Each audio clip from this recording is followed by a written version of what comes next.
이번에는 재화의 수입에 대해서 보도록 할게요. 자, 이 재화의 수입도 과세 거래인데 물건을 우리가 수입을 하면서 이 물건 가격의 10%를 국가가 징수하겠다는 거예요. 그럼 이 10%를 수입할 때 징수할 수 있는 제일 좋은 방법이 우리가 물건을 여러분들이 수입을 하면 이 물건이 여러분한테 바로 들어 안 오죠. 세관으로 갔다가 올 거잖아요.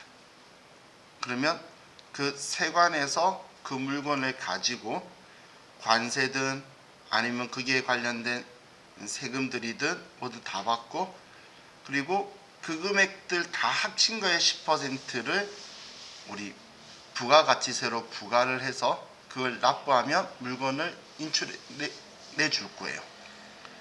그러면 세관장이 이 부가가치세를 징수를 해서 세무서장에게 납부를 할 거라는 거예요. 그럼 우리 이 과세거래라는 건 물건 팔았다 샀다가 아니고 물건을 사고 파는 거래 금액에 부가가치세가 있으면 이게 과세거래라고 했죠. 그럼 이때 특징을 생각을 해보면 지금 우리는 사업자의 입장에서 하는데 물건 가격은 물건 산 외국 회사에 줄 거예요. 그래서 직접 수입을 하면 그럼 물건 가격은 외국 회사로 주는 거고, 세관장은 내가 물건을 얼마에 샀는지 관심이 없어요. 여러분들이 외국에서 그 고가 품을 사가지고 와보신 적 있으신 분들은 아마 직접 사가지고 외국 갔다가 들어오신 분들은 아마 경험해 보셨을 건데, 여러분이 물건을 명품백이라든지 밍크 코트를 사왔을 때에 내가 얼마에 사왔는지 영수증 제출 요구를 하지 않아요. 그냥 자기들이 이거에 대한 가격은 얼마라고 가지고 있는 관세 과세 표준이 있어요. 일일이 커스터마이징 해주는 게 아니라는 거예요. 그러면 내가 물건 사온 금액하고 상관없이 세관장이 과세 표준으로 잡는 금액이 있겠죠. 그러면 그 금액의 10%를 달라는 거예요. 내가 1000만원짜리 물건을 수입하기 위해서 1000만원을 외국 회사에 보냈는데 세관장은 그게 1500만원짜리다라고 하면 150만원을 달라는 거예요. 그럼 나는 150만원을 주고 세관장한테 부가가치세만 가지고 이야기하면 주고 그 물건을 받는 거예요. 근데 이 부가가치세를 부담하는 사람은 최종 소비자인데 내가 이 물건을 수입한 거는 과세 사업에 쓰거나 팔려고 수입한 거예요. 그럼 내가 부담하는 게 맞나요? 아니죠. 부가가치세는 최종 소비자가 부담하는 거라 그랬잖아요. 그럼 내가 부담하는 게 적절하지가 않겠죠. 그래서 세관장한테 말했더니 세관장이 그럼 사업자 등록증을 주세요. 당신한테 당신이 부가가치세를 사업자인데 부담했다는 증빙으로 이때 재화를 수입을 하게 되면, 자, 우리 실기하고 관련 있는 거예요. 세관장이 수입 세금 계산서를 세관장이 발행을 해줄 거예요. 그러면 이 사업자는 이 수입 세금 계산서에 의해서 이 수입 세금 계산서에 의해 확인되는 매입세액을 공제받을 수 있다는 거예요.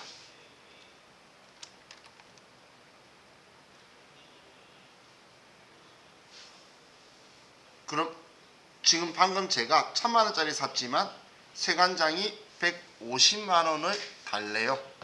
1500이라고 봐서. 그럼 자, 우리는 매입 매출 전표에 이걸 공제받아야 되니까 부가세 신고서에 들어가야 되겠죠. 그러면 매입 매출 전표에 55번 수입이라고 하고 1500만원에 부가가치세 150만원으로. 그런데 세관장한테는 이 1500만원 주는 거 아니죠. 이건 명목가액이라고 하는 거예요. 이걸 만들기 위해서 만든 이 금액이 중요한 금액인 거죠. 이거 달라고 한 거예요. 그럼 우리는 아래 분계는 이 금액이 되고 차면에는 이 돈 내가 원재료나 상품이나 과세 사업에 쓸 물건을 해서 불공제 사유가 아니면 매입세 공제 받을 거예요. 세관장한테 줬다가 나중에 돌려받으면 돼요. 공제되는 매입세액의 개정 과목이 부가세 대급금이죠. 그래서 이렇게 분계만 될 거라는 거예요. 물건 가격은 세관장한테 줄 필요 없죠. 세관장이 전달해 주는 거 아니잖아. 외국 회사로 보내주는 거예요. 이건 부가가치세에 대해서만 회계 처리가 되겠죠.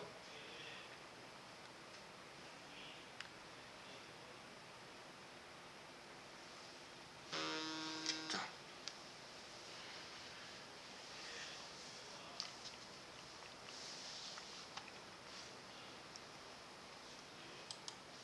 그럼 우리가 재화의 수입은 이제 특이한 게, 자, 원래 납세 의무자는 일반 개인은 안 돼요. 사업자의 형태만 납세 의무자가 되는데, 재화의 수입에서만 그게 예외 규정으로 납세 의무자가 재화를 수입한 자예요. 사업자가 아니라도. 옛날에는 설명하면 다들 이해 못하다가 요즘은 잘 하더라고. 여러분들이 직구를 하면 여러분이 직접 부가세든 뭐든 세금을 전부 다 내는 거예요. 그러면 여러분은 사업자가 아니고 내가 쓰려고 사는 건데도 내가 부담하면서 내가 세관장한테 다 주게 되죠. 그래서 재화의 수입에서 세금의 납세자는 재화를 수입한 자로 되어 있어요. 납세 의무자가 아니고. 이건 꼭 사업자면, 옛날에는 오퍼상이라고 해서 수입하고 수출하는 업자들이 했죠. 근데 지금은 이제 해외 직구 뭐 이런 것들도 원활하게 잘 하시면서 이제 수입하는 사람이 또 부담을 할 수 있는 거예요. 근데 우리나라에서 파는 건 제가 받아서 여러분이 직접 세무서에 내고 이런 일이 발생할 수가 없겠죠. 근데 수입할 때만 예외적으로 발생하는 거예요. 자, 그럼 이 보세구역 내에서 이 그림 가지고 간단하게 설명을 드리면, 자, 외국에서 우리 세관이 있는 이 구역을 보세구역이라고 해요. 여기에 물건이 들어왔어요. 이 물건 들어오는 거는 외국에서 보세구역으로 들어온 거는 재화의 수입이 아니에요. 여기까지는 그냥 재화의 이동만 일어난 거예요. 그래서 여기 A는 수입으로 보지 않는다고 적혀 있죠. 그럼 재화의 수입은 언제 일어나냐면 보세구역에서 보세구역 외인 국내 구역으로 나가는 D 지점, 지금 여기 이 지점, 이 지점 있죠? 이 지점, 이 지점이 재화의 수입 시점이에요. 이 지점이 지금 여기로 넘어가면 보세구역에서 보세구역 외로 나가는 이 지점이 재화의 수입 지점이고, 이날에 수입세 응계안서를 발행해 줄 거예요. 자, 그리고 우리 C, 국내에서 보세구역으로 보내는 것 있죠. 이건 아직 수출이 아니고, C에서 우리 보세구역 보내는 거는 아직 국내 거래예요. C, 국내에서 보세구역 안으로 보내는 건 국내 거래예요. 아직 안 떠났잖아. 그래서 C 거래는 수출이 아닌 국내 재화 용역 공급에 해당한다라고 적혀 있죠. 그리고 보세구역 안에서 일어나는 것도, 보세구역 안에서 컨테이너소로 옮겨준다든지 아니면 뭔가 사고 파는 일도 보세구역 안에서도 일어난다는 거예요. 그거는 그냥 국내 거래예요. 그냥 우리나라에서 일어나는 10% 거래를 다 하고 있을 거라 그 이야기예요. 그냥 그림 가지고 제가 설명을 드린 거예요. 자, 그럼 이제 다음 페이지에 공급 시기 및 공급 장소라고 적혀 있는데,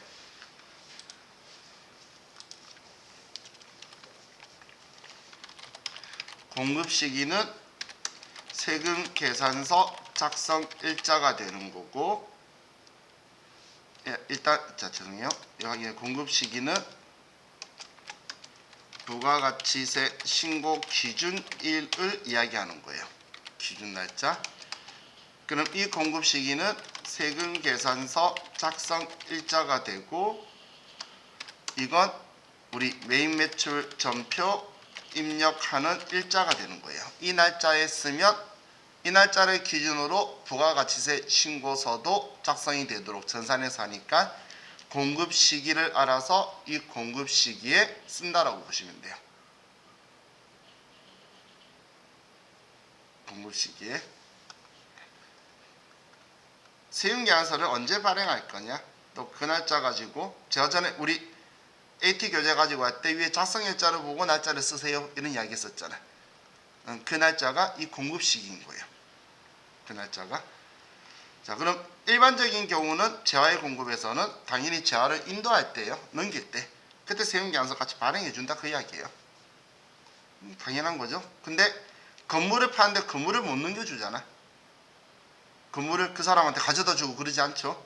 그러면 이용이 가능할 때, 그리고 이 두 개가 다 적절하지 않을 때는 그냥 팔았다는 게 서로가 확정이 될 때, 그때 하는 거예요. 자, 그럼 거래 형태별 공급 시기를 보면 현금 판매, 외상 판매, 할부 판매 적혀 있는데, 자, 세법에서는 할부 판매라 적혀 있는 건 앞에 단기, 장기 안 적혀 있죠? 그럼 단기 할부 판매예요. 그럼 세법에서 장기, 단기의 기준은 뭐냐면, 장기는 1년 이상에 걸쳐서 2회 이상 분할 납부하는 걸 장기 할부라고 말하는 거예요. 보고기간 청결로부터 1년, 그건 회계 이야기고, 세법은 그런 거 아니에요.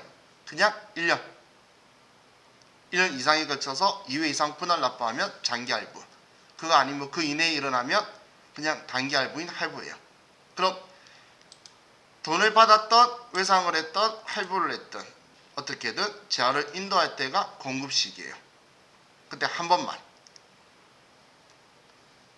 옆에 한 번, 1회라고 적어두세요.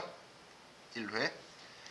인도하거나 이용 가능할 때 한 번이 공급 시기예요. 그런데 자, 우리 반환조건부, 동의조건부, 기타조건부, 기한부 판매는 이 조건들이 다 걸려있죠. 뭐 예를 들어서 일단 써보고 결정하라 그랬는데 뭐 영원히 써봐라고 할 수는 없잖아. 그래서 쇼핑몰 보면 써보고 뭐 보름 이내 반품 뭐 체험 기간 주고 이러잖아. 그죠? 그 기간이 지나서 의사표현 안 했는데 사실 거예요 전하는 게 아니고, 그 기간이 지나면 산 걸로 간주한다는 조건이 걸렸다면 그건 이제 그때부터 기한 지나고 나면 판매됐다라고 되겠죠. 근데 3번 보시면 장기 할부 판매 적혀 있죠. 4번에는 완성도 기준 지급 또는 중간 지급 조건부, 혹은 재화를 공급하거나 전력 이렇게 구액을 나눌 수 없는 것들, 이런 경우에 자, 오른쪽에 대가의 각 부분을 받기로 한 때라고 적혀 있죠. 대가의 각 부분을 받기로 한 때라는 말은, 이 말은 다른 말로 하면 약정주의를 따른다는 거예요.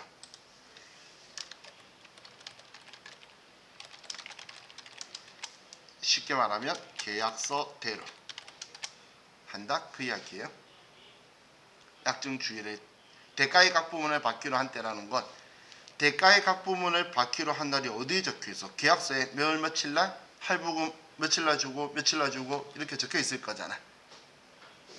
그걸 따른다 그 이야기예요. 대가의 각 부분을 받기로 한 때. 그럼 이건 계약서에 적혀 있는 횟수만큼인데 할부 판매하고 장기 할부 판매하고 그럼 다르겠죠. 자, 예를 들면 자, 3,600만 원짜리 물건을 팔아요. 3,600만 원짜리를 10개월 할부를 팔아요. 그냥 매달 돈 받기로 해서. 그러면 10개월 할부 판매하면 단기 할부 판매니까 한 방에 3,600만 원짜리 세금계산서 재화를 인도할 때 한 번 발행해 주면 끝이에요. 그런데 36개월 할부로 판 거예요. 100만 원씩 받기로 해서. 그러면 우린 100만 원씩 받기로 했으니까 대가의 각 부분을 받기로 한 때는 매달 받기로 해서 매달 100만 원씩 세금계산서를 36번 발행해 주는 거예요. 계약서대로. 24개월 할부면 24번이 공급 시기가 되는 거예요. 그럼 장기 할부하고 단기 할부하고는 세금계산서 발행하는 횟수도 다르고 세금계산서에 적는 금액도 틀리죠. 그렇기 때문에 이 둘이는 구분을 명확하게 하셔야 되겠죠. 또 우리 완성도 기준 지급, 몇 퍼센트 완성하면 얼마 주고 몇 퍼센트 완성하면 얼마 주고, 중간 지급 조건부, 계약금 언제 주고 중도금 언제 주고 계약서에 쓰는 거잖아. 그럼 계약서에 적혀 있는 그 날짜로 해서 우리는 받기로 한 때에 이때가 공급 시기가 된다는 거예요. 그리고 재화의 공급으로 보는 가공, 앞에 제가 주요 자재인 염색약을 부담하는 해서 1000 공장한테 넘길 때 그 염색한 1000을 넘길 때가 재화의 공급 시기라고 말했던 거 있죠. 앞에 3월 31일 날 염색 완료해서 4월 1일 넘기면 넘길 때가 공급 시기라 그랬잖아요. 그게 지금 이거예요. 가공된 재화의 공급으로 보는 가공의 경우에는 가공된 재화를 인도할 때. 또 우리 간주 공급은 자가 공급, 개인적 공급, 사업상 측력 이거는 접대하거나 우리가 썼을 때인 거고, 폐업시 잔존 재화는 폐업한 날 사업자가 비사업자한테 팔았다고 했죠. 그죠? 폐업시 잔존 재화는 폐업한 날 사업자가 비사업자에게 판 걸로 보는 거예요. 무인 자판기는 말이 안 되지만 자판기에서 돈 빼는 날 인치할 때 정말 언제 빼는지 어떻게 알아? 라고 말하지만 요즘은 된대요. 요즘은 자판기에서 일어나는 일을 휴대폰으로 다 봐야죠. 지금. 세상이 옛날 같은 세상이 아니에요. 그죠? 자, 그리고 기타는 일반적으로 인도하는데 수출의 경우 있죠. 자, 다른 것 빼고 얘는 기억합시다. 수출은 산적일이에요. 내국 물품을 국외 반출, 이게 직수출하는 거잖아. 그래서 수출의 경우에는 산적일이 공급시기예요. 이 공급시기에 신고를 해야 되니까 수출했을 때 돈을 안 받아도 원화로 신고를 해야 돼서 산적일 기준 환율을 쓸 거예요. 신고를 해야 되거든. 이날 기준으로. 공급시기로 잡고 있기 때문에. 우리 기적일이란 표현은 요즘은 잘 안 써요. 원래 과거에는 배에 실으면 선적, 비행기 실으면 기적 이렇게 표현을 했는데 우리나라는 미국 따라쟁이죠. 그래서 무역 영어가 배에 실던 배든 비행기든 전부 다 무역 영어에서는 10이라 부르니까 한국도 따라서 전부 다 선적했다고 쓰더라고. 비행기 실어도. 그래서 요즘은 기적이라는 표현을 잘 안 써요. 자, 그럼 이제 오른쪽에 용역의 공급 시기. 용역의 공급 시기는 일반적으로는 용무의 제공이 완료되었을 때요. 일반적으로는 용무의 제공이 완료되었을 때요. 용무의 제공이 완료됐다는 건 여러분들 미용실 가서 머리 다 했을 때, 휴대폰 고치러 갔을 때 휴대폰 다 수리되면 그게 용무의 제공이 완료되었을 때가 공급 시기인데, 재화의 공급 때처럼 완성도 기준 지급, 중간 지급 조건부, 장기 할부 이런 경우에는 똑같이 대가의 각 부분을 받기로 한 때, 이때 공급 시기로 할 거고. 자, 근데 특수한 경우라고 적혀 있죠. 자, 특수한 경우가 자, 부동산 임대 용역을 공급하는데, 우리 회사가 부동산 임대 사업을 하는데 그때 보증금을 받은 거예요. 전세나 아니면 월세에 임대 보증금 받았을 때 간주 임대료래. 이건 또 무슨 소리야? 간주 임대료는. 임대료면 임대료지 임대료로 간주하겠대요. 자, 나중에 우리가 공부를 또 할 건데, 부가가치세법은, 자, 여러분들 월세는 부가가치세가 있어요. 상가의 임대는 과세거래이기 때문에 여러분 사무실 월세에 대해서는 세금계산서 받고 그 매수의 공제를 받을 거예요. 부가세 줘야 된다는 이야기예요. 그런데 당연히 사무실 월세로 들어가면 보증금을 일반적으로 걸겠죠. 그럼 부가가치세법은 월세에 대해서는 부가가치세를 받았어요. 그런데 이 보증금에 대해서도 부동산 임대사업자야, 넌 그 보증금을 받아서 정기예금 이자율만큼 이자 받겠네? 그것도 임대료로 볼 거니까 10% 가지고 와라고 할 거예요. 안 했는데 한 개 간주라 그랬잖아. 그래서 임대료로 보증금 가지고 이자만큼 임대료 벌겠대. 말도 안 되는 이야기잖아. 그럼 그거 언제 줬다고 할 거야? 날짜를 마음대로 못 정하겠죠? 근데 세법이 받고 싶잖아. 그래서 4번 정한다고 예정신고 기간 또는 과세기간 종료일로 잡아서, 그럼 3월 31일 날 잡았으면 4월 25일 신고할 때 올 거고 내야 될 거고, 6월 30일이면 7월 25일 날 낼 거고, 이렇게 내게 되겠죠. 그래서 예정신고 기간 또는 과세기간 종료일로 1년 4번 받겠다 그 이야기예요.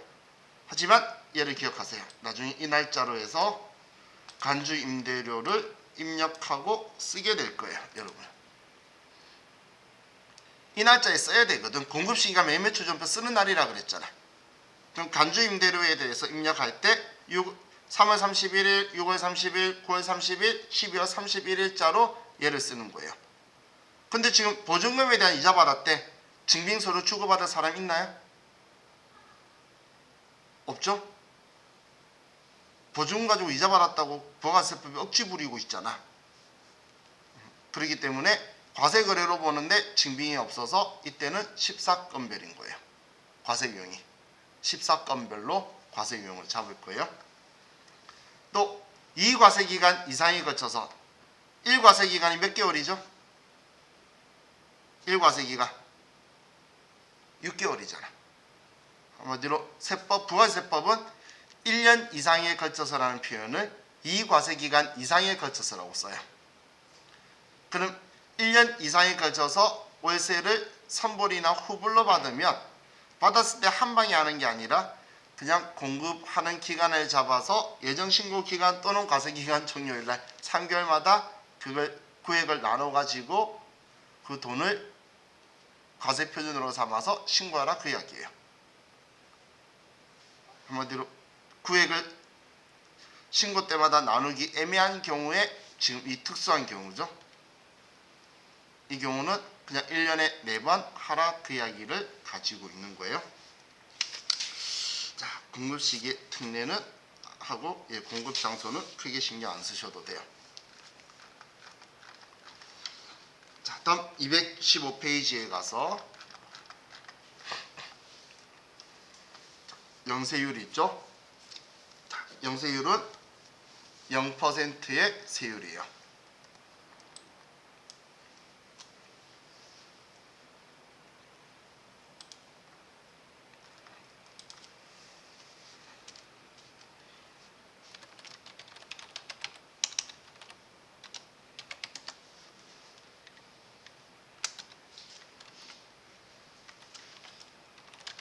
세율을 영세율이라고 하는데,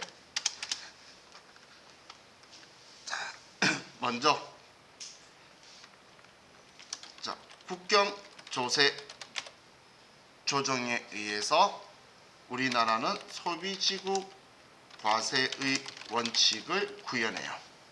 자, 이 소비지국 과세의 원칙이라는 걸 예를 가지고 좀 볼게요. A 국가가 있고 B 국가가 있어요. 자, 국가마다 부가가치세 세율은 틀리겠죠? 우리나라는 10%고 일본은 몇 퍼센트죠? 5%예요. 근데 제가 5%라고 하면 일본 가본 사람은 아닌데 그럴걸? 거의 7% 정도 느낌 나죠? 7, 8%? 다른 소비세 붙여가지고 그 날고 긴 압에도 10% 올린다고 공약 끌었는데 그 긴 기간 동안 못 올렸어요. 왜 못 올리냐면 이 소비세는 소비자하고 직접적인 연관이 있어서 조세장이 급싱하게 나올 수밖에 없어요. 그래서 그 날고 기는 애도 못 올릴 정도니까 함부로 못 올리겠죠. 우리나라는 죽었다 깨어나도 못 올려요. 그럼 일본은 낫네 라고 생각할 수 있지만 그런 건 아니에요. 미국은 없어요. 그럼 미국은 다른 세금을 해서 소비세를 붙이죠. 심지어는 판 사람이 아니라 산 사람이 내는 방식의 세금 제도도 가지고 있어요. 이제 이건 미국이 후진적인 스타일인 거고, 근데 너무 많은 주와 연방 시스템을 가지고 있어서 통일을 못 시켜서 그냥 그대로 쓰는 거고, 근데 전 세계적으로 평균 23%예요. 그러니까 우리나라가 높은 건 아니에요. 세계 평균 이야기하는 순간 우리나라 괜찮네라고 바뀌죠 마음이. 그죠? 자, 그럼 자, 나라마다 부가가치세가 다른데, 자, A 국가가 자 10%고 우리나라, 자 B 국가가 20%라고 볼게요. 그럼 A 국가하고 B 국가하고 둘 다 똑같은 100원짜리 물건을 만들었어요. 둘 다 똑같이. 그러면 A 국가 사람들은 부가가치세 10%를 해서 110원에 물건을 사쓰겠죠. 그죠? 얘는 세액이고 이용하는 거는 110원에서 이용할 거예요. 이 금액에. 비국가 사람들은 20원의 부가가치세를 부담해서 120원의 물건을 샀을 거예요. A 국가 사람들, B 국가 사람들 전부 다 120원의 물건 사쓰는 국민들끼리 서로 불만이 있을까요? 여러분 지금까지 일본이 5%라고 말했다고 해서 우리나라 10% 불만 없었잖아. 우리 여치 사람도 똑같이 내고 있으니까 별 느낌 없어요. 그래서 그 국가 사람들끼리는 그 국가에 어차피 사용할 조세 재원을 여기서 가지냐 다른 곳에서 가지냐 그거인 거지. 스웨덴이 소득세가 70%고 우리나라가 겨우 여러분들 6%고 연봉 3천 안 되는 사람은 소득세 1원도 안 내요. 다 연말정산 받아서. 그렇다고 해서 우리나라가 세금을 작게 내느냐? 그게 아니에요. 1인당 실제 부담률은 비슷해요. 받아가는 방식이 틀린 거예요. 우리나라는 조세장이 크니까 간접세로 많은 방식으로 받아가고 그 나라는 알아서 잘 가져다 주니까 그거 가지고 쓰는 거예요. 표면적으로 쉬운 방식으로 쓰는 거예요. 그게 차이인 거지. 어느 국가가 세금을 지나치게 많이 낸다 그런 거 없어요. 그럼 복지국가라고 말하면서 70% 세금 내기 싫다 그러면 그 사람 어디 가야 돼? 버진 아일랜드 가야지. 세금 안 내도 돼요. 법인세도 0%고. 보물섬 몰라요? 어릴 때 보물섬이라는 책 보신 적 있죠? 그 실제 섬이 버진 아일랜드잖아. 페이퍼 컴퍼니의 천국. 제가 법인 다음에 또 설립한다면 저 거기 설립할 거예요. 아니에요. 그 미래에 나쁜 짓이니까. 자, 그럼 이런 상황에서 서로 수출을 한다고 볼게요. A 국가가 100원에 만든 물건을 같은 물건이에요, 둘 다. 물건을 이제 10원에 부가세 붙이면 110원이에요. 이걸 B 국가한테 수출을 했어요. 그러면 B 국가에 110원에 받게 되겠죠. 그러면 B 국가가 여기에 자기 나라의 세율이 22%니까 20%니까 22원을 붙이면 132원의 물건이 들어오겠죠. 자, 그럼 이렇게 되면 이 물건 팔릴까요? B국가 사람들 이 물건 같은 물건인데 132원이면 자기 나라 물건이 마음에 안 들거나 외국 물건이 무조건 기분이 좋은 사람만 샀을 거예요. 그죠? 한마디로 이 물건은 안 팔릴 거라는 거예요. 또 거꾸로 B국가가 100원에 만든 걸 20% 부가세를 부과해서 120원에 물건을 팔면 그러면 B국가는 자기 나라 세율이 10%인 12원에 부가세를 붙일 거고 그러면 132원에 팔게 될 거예요. 그럼 A 국가에서 얘 샀을 이유가 있을까요? 그럼 서로 무역이 안 되겠네. 그죠? 왜 이런 현상이 일어나죠? 둘 다 물건 바꿔보면 132원이 둘 다 나오는 이유가 뭐죠? 이중과세가 된 거죠. 자기 A 국가, B 국가 둘 다 부가가치세를 자기 국가 세율에 맞춰서 다 부과해버렸기 때문에 그런 거예요. 그러면 이걸 해결하기 위해서 우리 가트 협정이라고 들어보신 적 있나요? 들어본 적 있으신 분들은 옛날 사람. 이제 그 협회가 없어지고 WTO로 바뀌었죠. 그죠? 아니, 저 어릴 때 가트 협정이라고 외웠어요. 관세와 무역에 관한 협정이라고 해가지고 외웠는데 그게 WTO로 전부 다 흡수됐죠. 근데 내용은 그대로 흡수됐기 때문에 그대로 외요. 근데 거기에서 이제 국경 조세를 조정하기 위해서 그럼 둘 중 한 군데서 받자고 했어요. 실제로 독일하고 프랑스가 서로가 싸움이 났어요, 거의. 근데 그때 당시에 과거에는 독일에서 있는 자원을 프랑스가 많이 가지고 갔었어요. 수입을 한 거죠. 프랑스가 수입하고 독일이 수출을 하는 입장인데 둘 중 한 군데서 하래. 그럼 지금하고 다르게 과거는 자원을 뺏기는 입장이 국가 입장에서는 어느 나라가 부가세를 가지느냐니까 한 군데니까 자원을 뺏기는 쪽이 하는 게 낫겠다라고 한 거예요. 그럼 자원이 뺏기는 쪽이 하는 게 낫겠다는 표현이 아니라 자원이 뺏기는 쪽이 이 부가가치세를 가지자. 그게 생산지급 과세의 원칙인데 생산지급 과세 원칙을 써보니까 이런 일이 일어나는 거예요. 자, A 국가가 이 100원에 있는 걸 10% 부과를 해서 110원인 걸 B 국가에 110원에 샀어요. 이제 B국가가 한테 수출을 했어요. 그럼 수입한 나라는 세금을 부과를 안 하면 이 나라 국민한테 110원의 물건을 공급할 수 있겠죠. 그러면 B국가 사람들은 110원인 물건이 자기 나라 물건보다 훨씬 더 매력적이겠죠. 그런데 B국가도 자기 나라에서 만든 물건을 자기 나라 세율 붙여서 120원에 수출을 했는데, 그럼 A국가도 당연히 해작대로 부가가치세를 부과 안 했어요. 그러면 120원에 이걸 판다는 거예요. 그럼 이 수입한 물건하고 이하고 비교했을 때 A국가 물건 가격이 훨씬 더 경쟁력이 있죠. 그죠? 그럼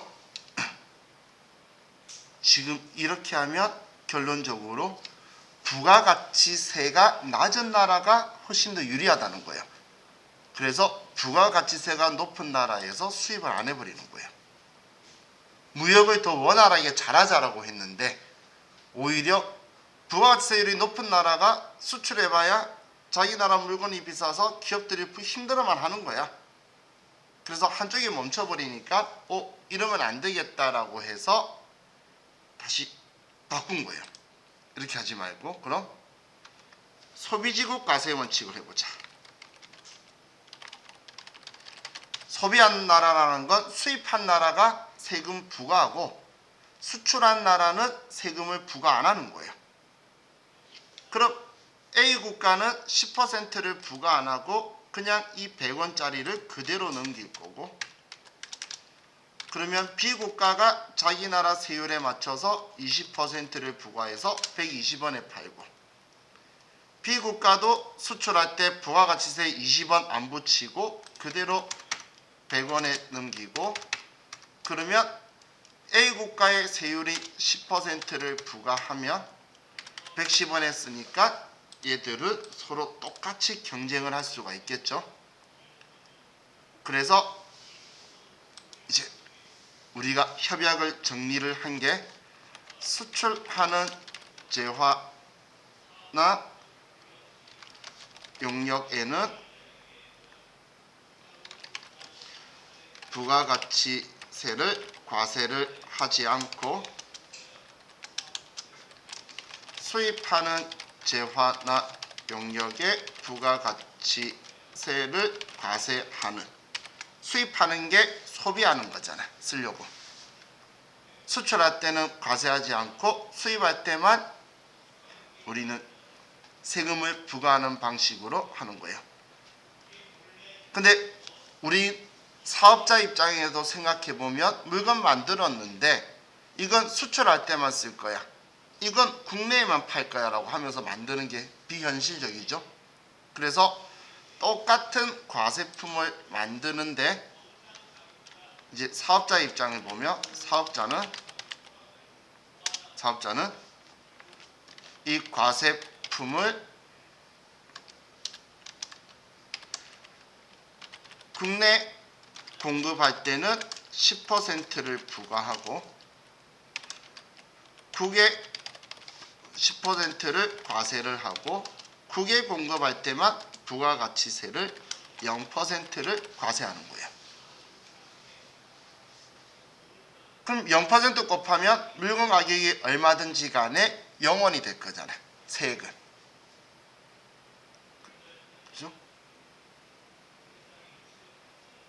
그럼 이 수출하는 사업자는 절실한 과세 사업자인 거예요. 10%만이 아니라 0%까지 구분하면서 신고하고 있는 거예요.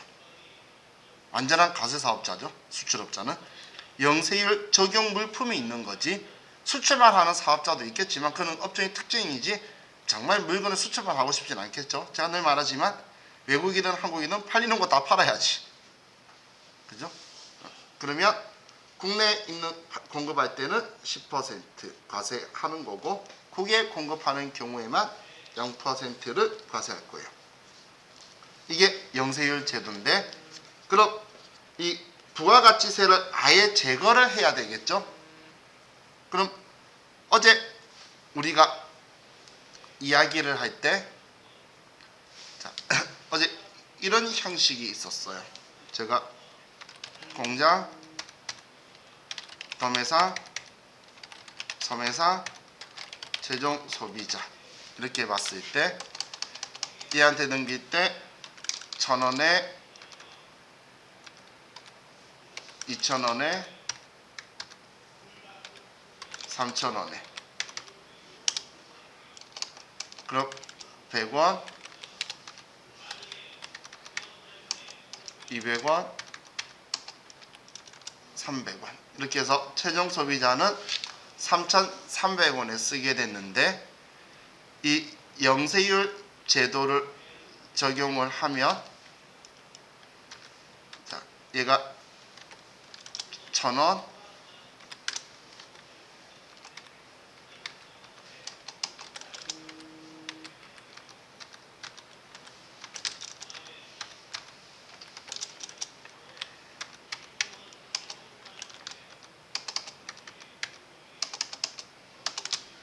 이렇게 해서 최종 소비자가 외국인 경우에는 이렇게 팔겠다는 이야기예요. 그럼 사업자가 손해를 볼까요? 자, 보세요. 이렇게 되는 거예요. 공장은 이 100원을 받아서 세무서에 내겠죠.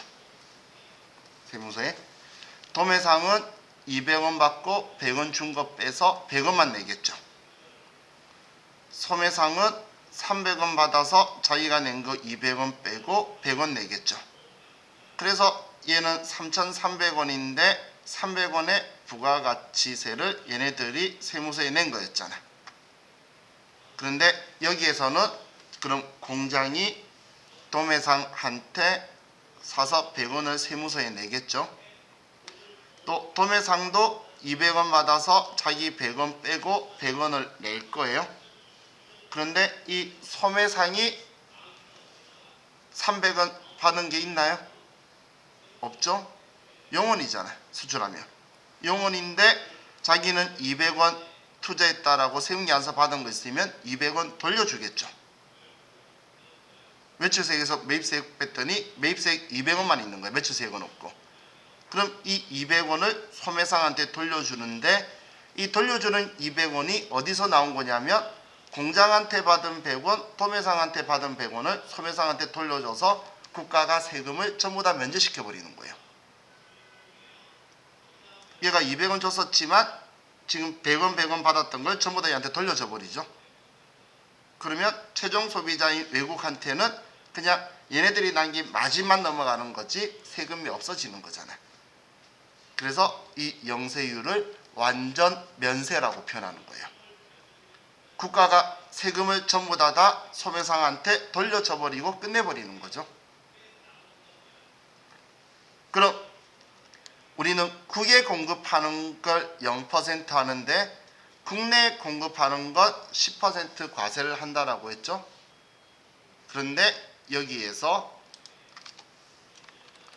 수출하는 재화의 내국 거래에서는 수출하는 업자가 이 소매상이 이 200원을 부담하는 것마저도 부담된다는 거예요. 냈다가 돌려받는 시간이 부담될 수 있다는 거예요. 우리나라는 수출을 무조건 장려해야 돼요. 대한민국이 자원이 있나요?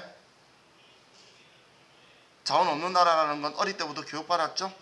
물론 토양이 양질의 좋은 땅이 있다는 사기 같은 그 글자를 외우는 세대도 있는데, 근데 그거는 사기지만 자원이 없다는 건 진실이에요. 그래서 우리나라에 여러분들이 알고 있는 큰 기업 LG, 삼성, 현대 전부 다 자원을 수입해서 가공해서 수출하잖아요. 그래서 세계 웬만한 무역 협약에는 다 가입이 돼 있어요. 그럼 수출하는 사업자들은 무조건 지원해야 되는데 이 200원 냈다가 돌려받는 시간이 힘들 수 있잖아요. 그래서 수출할 거에 대해서 이 200원도 면제를 시켜주는 제도로 할 수 있다는 거예요. 그럼 그렇게 되면 똑같이 자 얘가 100원이죠. 1,000원, 2,000원, 3,000원. 그럼 얘한테 100원, 얘한테 0원, 얘한테 0원, 이 상태를 만든다는 거예요. 지금 이야기는 공장이 도매상한테 팔면서 100원을 세무서에 내요. 그럼 도매상이 소매상한테 물건 파는데 얘가 수출한대요. 그럼 수출한다고 하니까 수출하는 증빙서류를 줘서 0%로 주는 거예요. 그럼 얘는 이 100원을 돌려받으면 되겠죠. 그럼 세무서는 100원만 받았으니까 100원만 돌려주면 끝나는 거예요. 그럼 얘는 2,000원에 산 거 1,000원에 붙여서 팔기만 하면 되겠죠. 3,000원에. 그래서 이 영세율의 제도는 매입세액을 공제 환급해주면서 국가가 받았던 걸 돌려주는 거예요. 이 앞 단계에서 받았던 걸. 그러면서 부가가치세를 완전히 제거시키는 거예요. 자, 원리사 구조 이해가시죠? 그래서 영세율의 취지는 앞에 소비지국 과세 원칙을 구현을 하고 수출 산업을 육성하기 위해서 만든 거예요. 수출업자를 위한 거지 소비자를 위한 제도가 아니에요. 얘는 사업자를 위한 제도지 수출업자를 위한 제도지 소비자를 위해서 만든 제도가 아니에요.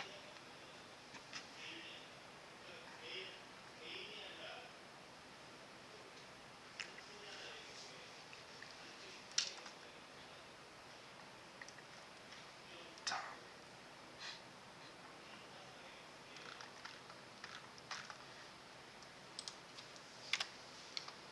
그럼 자, 조금 더 설명을 드릴 건데 그건 우리 그냥 쉬었다가 합시다. 이제 이 부분 좀 설명 더 하려고 하는 거예요. 자, 쉬었다 합시다.